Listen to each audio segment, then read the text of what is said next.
Welcome to new TV Telugu. ఓ senior heroine post చేసిన photo ఇప్పుడు ఇంటర్నెట్ ని షేక్ చేసిందని చెప్పాలి. ఆ హీరోయిన్ ఎవరో కాదు, కనిహ. శ్రీకాంత్ హీరోగా తెరకెక్కిన ఒట్టేసి చెబుతున్న సినిమాతో ఈమె టాలీవుడ్ కి హీరోయిన్ గా ఎంట్రీ ఇచ్చింది. ఆ తర్వాత రవితేజ నటించిన నా ఆటోగ్రాఫ్ సినిమాలో కూడా నటించింది. ఎందుకో ఆ తర్వాత ఈమె తెలుగు సినిమాలో నటించలేదు. తమిళంలో, మలయాళంలో మాత్రం అడపాదడపా సినిమాలు చేస్తుంది. అయితే ఈమె లేటెస్ట్ ఫోటో ఒకటి ఇప్పుడు తెగ ట్రెండ్ అవుతుంది. ఇక ఈ ఫోటోని గమనిస్తే కనిహ మొహం ఒక సైడ్ మొత్తం కాలిపోయినట్టుగా కనిపిస్తుంది. ఈ ఫోటో చాలా డిస్టర్బింగ్గా ఉందని చెప్పవచ్చు. దీంతో అసలు కనిహకి ఏమైందంటూ కంగారు పడుతున్నారు. కానీ టెన్షన్ పడాల్సిన అవసరం లేదు. కనిక ఓ సినిమా కోసం వేసుకున్న మేకప్ ఇది. అవును, సినిమాలో పాత్ర డిమాండ్ చేయడంతో ఆమె ఇలా మారింది.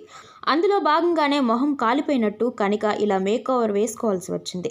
విజయ్ హీరోగా వెంకట్ ప్రభు దర్శకత్వంలో తెరకెక్కిన ది గోట్ గత వారం ప్రేక్షకుల ముందుకు వచ్చింది. ఇందులో కనిహ అభి అనే పాత్ర పోషించింది.